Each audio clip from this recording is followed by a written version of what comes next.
Sometimes in life, you may find yourself in the snow. 7 tips for smartphone photography in the snow.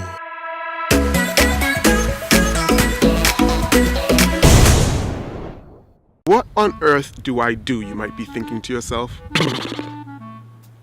Nothing to see here. It's all white. I think I'm gonna go home. Actually, shooting in the snow can be a lot of fun, but it does pay to know what you're getting into. Allow me to be your mum for a second. Don't forget to take your gloves. I know, it sounds super basic, doesn't it? But those are the little things that people forget. When I say gloves, I'm not just talking about any old kind of gloves. I'm talking about capacitive or touchscreen gloves. They're cheap, they're everywhere, and you can use your touchscreen without freezing your fingers to the bone. Remember, you really don't want to rush it. You really want to take your time, because the longer you spend outdoors, the more likely it is that you're going to get that perfect composition or find that perfect place. Believe me, when your fingers have been exposed in the snow for way too long and they start to get really numb and really slippery and it's hard to hold your phone, the magic and fun of photography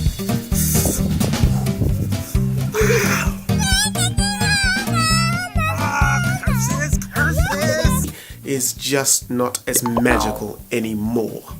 You're welcome. 2. You're gonna need to invest in a decent phone charger. Something robust but still manageable. Batteries plus ice cold conditions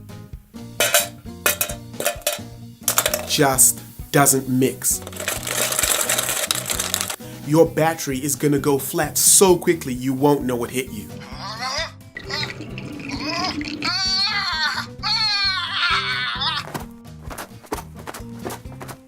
3. Here's a great way to ruin a perfectly awesome day out shooting in the snow. I've done this myself a lot of times, and you probably have too. Just walk.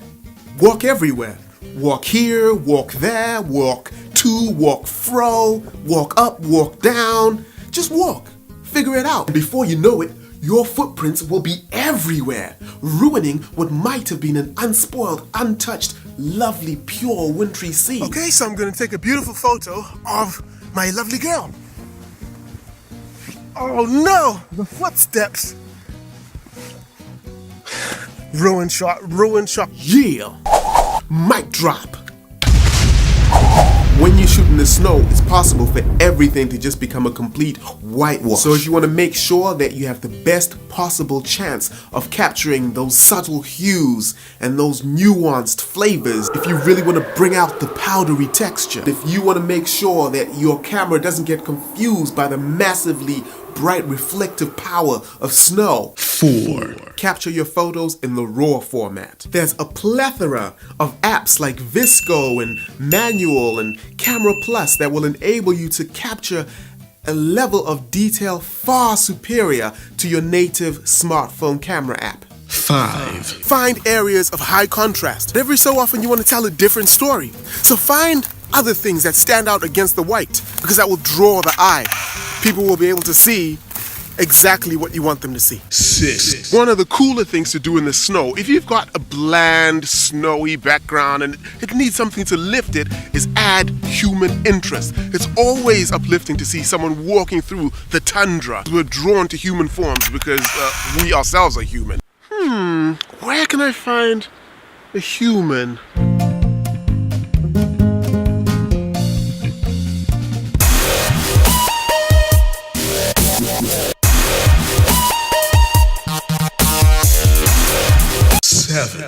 Dress someone up in really bright colors, and that's gonna stand out so much against the pure white.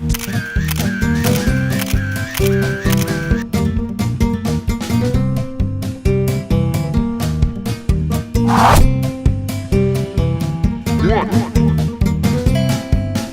2,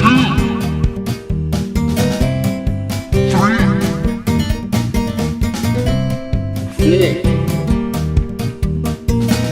4.